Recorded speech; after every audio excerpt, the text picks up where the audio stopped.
നമ്മളുടെ മക്കൾക്കൊക്കെ എന്തെങ്കിലും വയ്യായ്ക വന്നാൽ അമ്മമാരുടെ ദിവസം ഭയങ്കര ഡൗൺ ആയിരിക്കും അല്ലേ. അതുപോലെ ഡൗൺ ആയ ഒരു ദിവസമാട്ടോ ഇന്ന് എൻ്റെയും. രാവിലെ എണീറ്റപ്പം മുതൽ കശക്കുട്ടിന് നല്ല പനിയാണ്, നല്ല ചൂടുണ്ട് കേട്ടോ. ഇത് അവൻ എൻ്റെ അടുത്തൊന്നും മാറുന്നേ ഉണ്ടായിരുന്നില്ല, എന്നെ എങ്ങോട്ടും വിടാനും സമ്മതിക്കില്ല, എൻ്റെ കയ്യിൽ തന്നെ ഇങ്ങനെ ഇരിക്കുക കേട്ടോ. വയ്യാത്ത കൊണ്ടാട്ടോ അങ്ങനെ ഇരിക്കുന്നത്, അല്ലെങ്കിൽ ഇങ്ങനെയൊന്നും ഇരിക്കാറില്ല അവൻ. നല്ല ചൂടുള്ളതുകൊണ്ട് ഞാൻ അവൻ്റെ ദേഹം ഇടയ്ക്കിടയ്ക്ക് നല്ല ഇളം ചൂടുവെള്ളത്തിൽ ഇതേ തുടച്ചു കൊടുക്കുന്നുണ്ട്. അങ്ങനെ ഇടയ്ക്ക് തുടച്ച് കൊടുക്കുകയാണെങ്കിൽ ടെമ്പറേച്ചർ കുറയും കേട്ടോ. അതുകൊണ്ട് ഞാനും അതുപോലെ ദേ ഇടയ്ക്ക് തുടച്ച് കൊടുക്കുന്നുണ്ട്.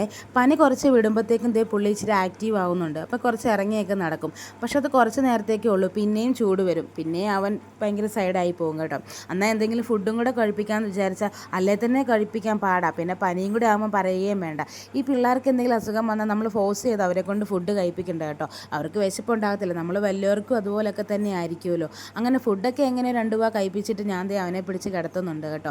അങ്ങനെ ഇങ്ങനെ ഉറങ്ങിക്കിടക്കുന്ന കാണുമ്പോഴത്തേക്കും നമുക്ക് എന്തോ വല്ലാത്തൊരു വിഷമം തോന്നുവേ. അതെനിക്ക് മാത്രമായിരിക്കത്തില്ല, എല്ലാ അമ്മമാർക്കും അതുപോലെ തന്നെ ആയിരിക്കും അല്ലേ. പിള്ളേർക്കൊക്കെ എന്തെങ്കിലും വന്നാൽ നമുക്കത് സഹിക്കാൻ പറ്റില്ലല്ലോ. പനിയുടെ ക്ഷീണത്തിൽ അവൻ കുറച്ച് നേരം കിടന്ന് ഉറങ്ങുന്നുണ്ട് കേട്ടോ.